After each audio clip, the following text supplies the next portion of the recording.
ছাত্রলীগ করেন কিনা? ভাই স্বীকার করেন, ভাই স্বীকার করেন। আপনি ছাত্রলীগ করতেন কিনা? আপনার নামে হত্যা মামলা আছে কিনা? আন্দোলন হত্যা মামলা আছে কিনা? যদি প্রমাণে আপনার হত্যা মামলা আছে, আপনি ছাত্রলীগ করতেন না, এখন আপনি ছাত্রলীগ আছেন। অনেক আগে কি ছাত্রলীগ করতেন? অনেক আগে কি ছাত্রলীগ করতেন? আপনি তো বর্তমানে আছেন ছাত্রলীগ। আপনি নিচে এখানে আছেন, এখানে কোন একটা প্লেন নিয়ে আছেন। আজকে মিছিল করছে কারা কারা? আজকে মিছিল করে নাই মারি ফেলাম কিন্তু। আর দাঁড়াও, সে যে উপজেলা ছাত্রলীগের সভাপতি, এটা মারবে, এটা বলতে পারে। আচ্ছা সে, হ্যাঁ জোরে বলেন, আপনার নাম কি?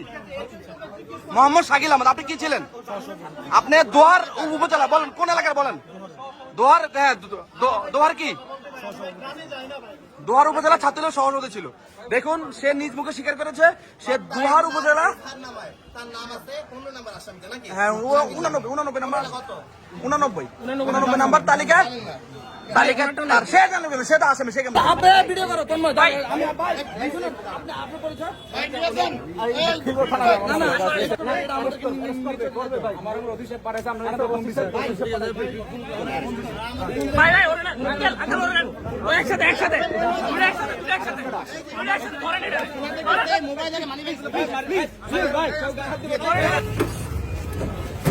দোহার উপজেলা ছাত্রলীগের সহসভাপতি শাকিল আহমেদ আসামি, তাকে পুলিশ অ্যারেস্ট করে নিয়ে যাচ্ছে।